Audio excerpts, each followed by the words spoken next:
बिस्मिल्लाहिर्रहमानिर्रहीम। Dear student, अस्सलाम वालेकुम। आज हम लेक्चर नंबर 21 पढ़ेंगे जो कि चैप्टर नंबर 9 का है।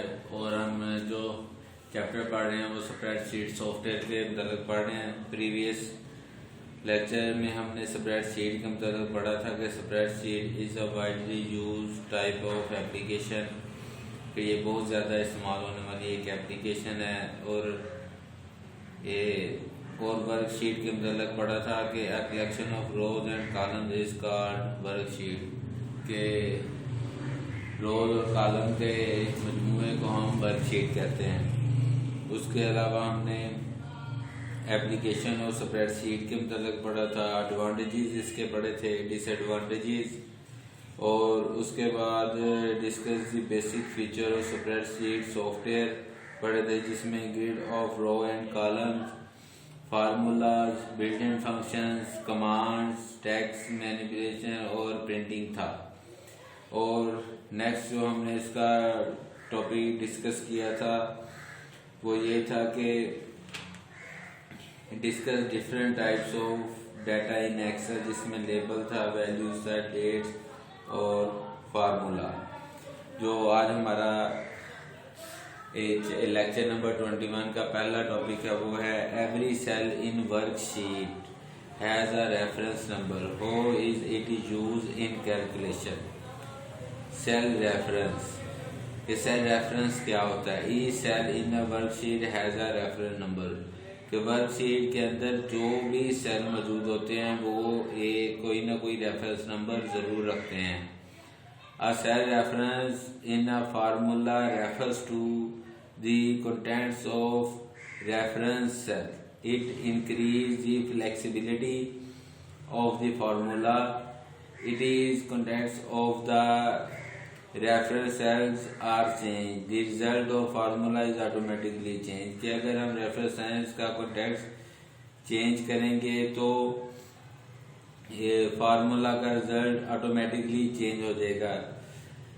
अ cell reference consist of column name and row number, जो सेल रेफरेंस है वो मुश्तमिल होता है आपके कॉलम के नेम पे, जो कि ABCD जहाँ तक भी जाते हैं वो कोई ना कोई कॉलम उसका नेम होगा या उसका रो नंबर होगा। For example B20 refers to row number 20 in column number B, यानी कि अगर आप सेल का रेफरेंस है B20 तो उसका मतलब है कि आप रो नंबर 20 है जिसका कॉलम B है। और इस फार्मूला बनेगा G8 और Y10 will be added the values of G8 and Y10। इसमें क्या होगा कि जो G8 है इसमें 8 जो है वो रो नंबर है और इसका कॉलम G है, और Y जो है इसमें 10 जो है उसका रो नंबर है, Y उसका कॉलम है। Range, if the formula use continuous cells, all cells can be referenced as a range. The range is specified as follows: address of the first cell और address of the last cell, के पहले cell का address और आखिरी cell का address. For example the cell D3, E3, F3, G3, इसमें रो number 3 का column number D, row number 3 का column number E, row number 3 का कॉलम नंबर F और रो नंबर 3 का कॉलम नंबर G है। Can be reference as D3 ratio G3। Differentiate, next question है हमारा differentiate between relative and absolute referencing. Relative referencing cells by their column and row labels such as A1, यानी कि पहले रो का column number 1 is called relative referencing, यानी कि A1 जो है पहली रो का कॉलम नंबर 1 ये relative referencing कहलाएगा। If a formula containing relative referencing is copied from one cell to another, Excel automatically change cell address relative to the new cell address. Example, suppose the cell C1, row 1 का column number C contain the formula A1 plus B1, जिसका मतलब है कि A1 को plus कर दिया जाए B1 में कि रो 1 का कॉलम नंबर 1 जो है उसका सेल और रो 1 का कॉलम नंबर B का cell to be add the values in the cells A1 and AB if it is copied to the cell C2, यानी कि रो 2 के कॉलम नंबर C में अगर A1 और B1 को हम कॉपी करना चाहते हैं the formula will change to, तो इसका फार्मूला चेंज करेंगे A2 प्लस B2, यानी कि रो 2 का कॉलम नंबर A और रो 2 का column number B automatically in C2 to add the values in A2 and B2 in the new row. Next आ जाते हैं एब्सोल्यूट रेफरेंसिंग। एब्सोल्यूट रेफरेंसिंग में क्या होगा, is the cell reference in formula that does not change, कि जो cell reference का formula में है वो चेंज नहीं होगा। When it is copied to another cell in the worksheet and absolute reference is specified in the formula by using $sign before column letter and row number. Example, suppose this cell C1, यानी कि row 1 का column number C contain the formula $A $1 plus $B $1, यानी जिसका मतलब है कि row 1 का column A plus हो रहा है रो 1 के कॉलम नंबर B से to add the values in the cell A1 and B1, यानी कि ये वैल्यूज को ऐड कर रहा है A1 और B1 में। If it is copied to C2 the formula will remain same in C2, the cell C2 will add the same values in A1 and A2। अच्छा, रिलेटिव में ये था कि आपका वो चेंज हो जाता है और एब्सोल्यूट में वो चेंज नहीं होगा। हमारा नेक्स्ट क्वेश्चन है, what do you understand by name range, can it be helpful in simplifying the worksheet? सबसे पहले आ जाते हैं हम नेम रेंज की तरफ कि नेम रेंज क्या है। Name ranges are the name that are defined in present a cell or cell range on a worksheet. These range name can be used in formula instead of cell address or ranges. They also make it easier to use, maintain, understand the formula in the worksheet. कि ये जो name range में जो लिखे जाते हैं इसमें ये होगा कि आपने जो फार्मूला लिखा है उसे हम आसानी से समझ सकते हैं कि क्या लिखा हुआ है वर्कशीट के अंदर, उसे मेंटेन कर सकते हैं, उसे बना सकते हैं। एग्जाम्पल, दी फार्मूला C10, यानी कि रो 10 का कॉलम नंबर C मल्टीप्लाई हो रहा है 100 के साथ और डिवाइड हो रहा है C8 के साथ, जो कि सेल का रेफरेंस नंबर ये है कि रो 8 का column number C। Calculate the percentage of marks after giving name to cell. This can be expressed as marks obtained 100 over total marks. Defining name range. Select the cell. अच्छा, इसमें ये है कि अगर आप MS Excel को खोलेंगे, Microsoft Excel को, तो उसमें ये परफॉर्म किया जा सकता है कि select the cell or range of cell. Select insert name from menu bar. A sub menu will appear.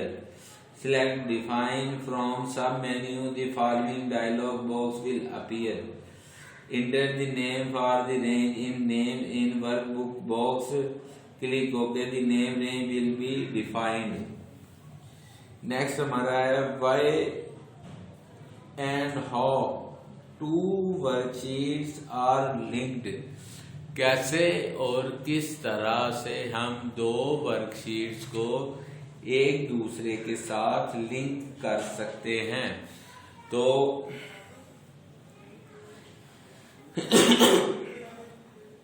two worksheets are linked if one worksheet is used value from other worksheet।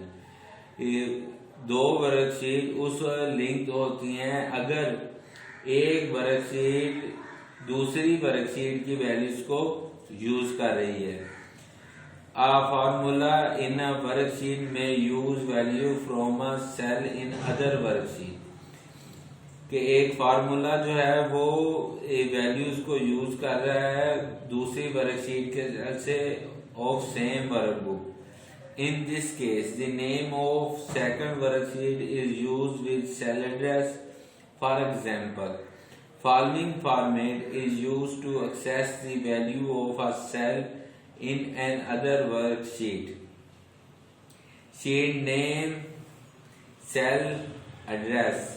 The following formula will add the value of cell A1 यानी कि row 1 का column A of current worksheet of cell A2 रो 2 का column A in the second worksheet name sheet 2 A1 plus sheet 2 और A2।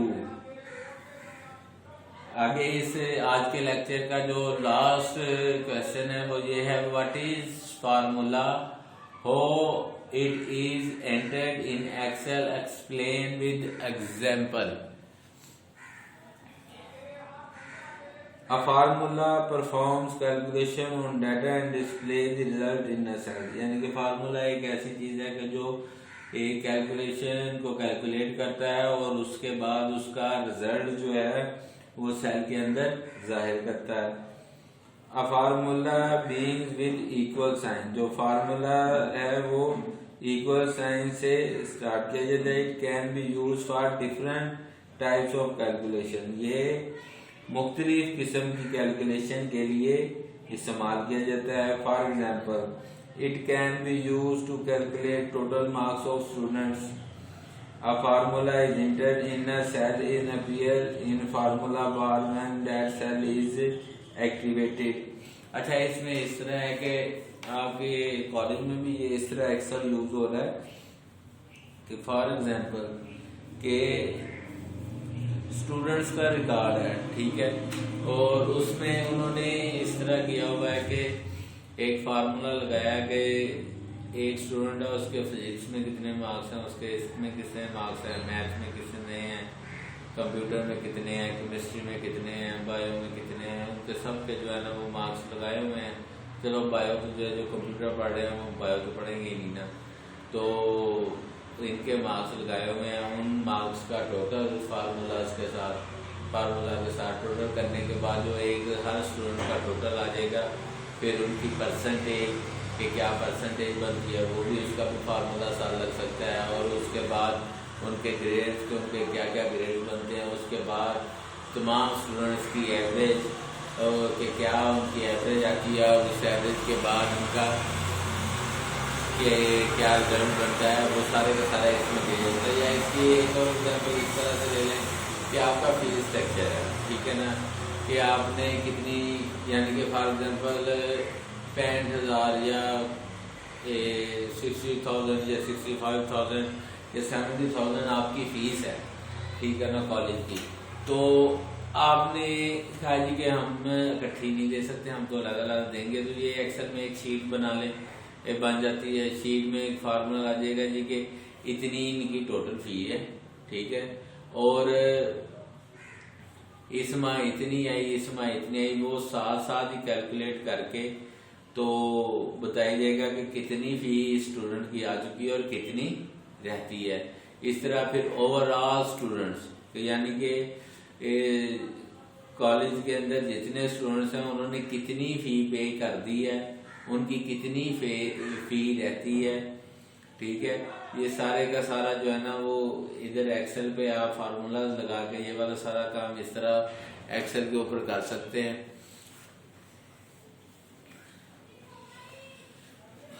आगे आ जाता है entering formula इन Excel. तो सबसे पहले आप है कि एक्सेल शीट को ओपन करें। एक्सेल शीट को ओपन करने के बाद यानी कि MS ऑफिस को इंस्टॉल करें। MS ऑफिस को इंस्टॉल करने के बाद उसमें आप जब एक्सेल लिखेंगे तो वो एक्सेल का आइकन आ जाएगा, ठीक है। तो आप उधर जब उस पे एक्सेल पे क्लिक करेंगे ना तो वो एक्सेल शीट ओपन हो जाएगी। उसके बाद आपने क्या करना है, click any cell to enter the formula. किसी भी सेल को आप क्लिक करें ये फार्मूला को एंटर करने के लिए। उसके बाद टाइप दी इक्वल साइन, और उसके बाद सबसे पहले जो है ना वो इक्वल साइन को टाइप करें। इक्वल साइन को टाइप करने ये आपके पेज नंबर 252 पे उन्होंने ये एग्जांपल्स दी हुई हैं। तो मैंने आप लोगों को पहले भी ये कहा है कि जी जिस वक्त आप मेरे लेक्चर्स सुन रहे हो तो अपनी बुक्स को पास रखा करें ताकि आपको साथ साथ समझ आती रहे। बहुत सी डायग्राम्स ऐसी हैं जो कि व्हाइट बोर्ड पे नहीं बनाई हुई है और आपको साथ साथ बता रहा हूँ। Type a formula and press enter की। फार्मूला को टाइप कीजिए तो उसके बाद एंटर की को प्रेस कर दीजिए। The result will appear in the cell and the formula will appear in formula bar. Example इसकी क्या है जी कि टाइप 1 इन सेल A1, ठीक है ना। हमने जो फर्स्ट रो का कॉलम नंबर A है उसमें A1 लिख के और उसके बाद हमने एंटर प्रेस कर दिया और फिर 1 लिखा हमने जो सेकंड रो का कॉलम नंबर A है उसमें हमने 1 लिख के तो एंटर प्रेस कर दिया। अब हमने टाइप किया जहां पे ये FX लिखा हुआ है, ठीक है ना। A1 प्लस A2 इन सेल 3, ठीक है ना। सेल 3 के अंदर हमने सेल 3 ये उधर नहीं इधर सेल 3 के अंदर हमने A1 प्लस A2 यानी कि रो 1 का कॉलम A और रो 2 का कॉलम A को सेल 3 में लिखा और उसे एंटर प्रेस कर दिया। इज इक्वल टू का साइन साफ जरूर डालना है। The result will appear in A3 और A3 में जो रिजल्ट है वो अपीयर हो गया। ये आप इसकी एग्जांपल नंबर 1 में इसे देख भी सकते हैं। अगर हम इस तरह लिखते हैं, एग्जांपल 2 है इसकी के the following will subtract the values in 2 cell using formula. ये हम पहले जो सेल में लिखते हैं 5 जो कि रो 1 का कॉलम B है एंड एंटर प्रेस कर देते हैं और दूसरे में लिखते हैं 3 जो कि रो 2 का कॉलम B है और प्रेस एंटर कर देते हैं। और उसके बाद हम B3 में फार्मूला लिखते हैं कि is equal to B1 minus B2 in cell B3 and press enter. The result will appear in B3। आप देखेंगे B3 के अंदर जो रिजल्ट आया वो क्या है 2। A के अंदर हमने एडिशन का और B के अंदर हमने सब्ट्रैक्शन का लिख दिया। तो स्टूडेंट्स आज का हमारा लेक्चर यहाँ तक ही था। तो वही बात जो आखिर में मैं बार बार कह रहा हूँ कि अपने कॉलेज के पेपर आप बाकायदगी से दें और जिस तरह आपको कॉलेज ने आपको कहा है कि जी हर मंडे के मंडे आप पूरे वीक के जो पेपर हैं उनको सोल्व करके जमा करवाएं। देखें जी ये आपका ही फायदा है, बाद में ये रिवाइज नहीं होना और आप लोगों ने कहना जी हमने पढ़ा नहीं है और हमें याद नहीं है। तो इसलिए इस तरह के काम ना करें और बाकायदगी से पढ़ा करें। आज के लिए इतना ही था। इंशाल्लाह नेक्स्ट लेक्चर के लिए कल हाजिर होऊंगा। अल्लाह हाफिज।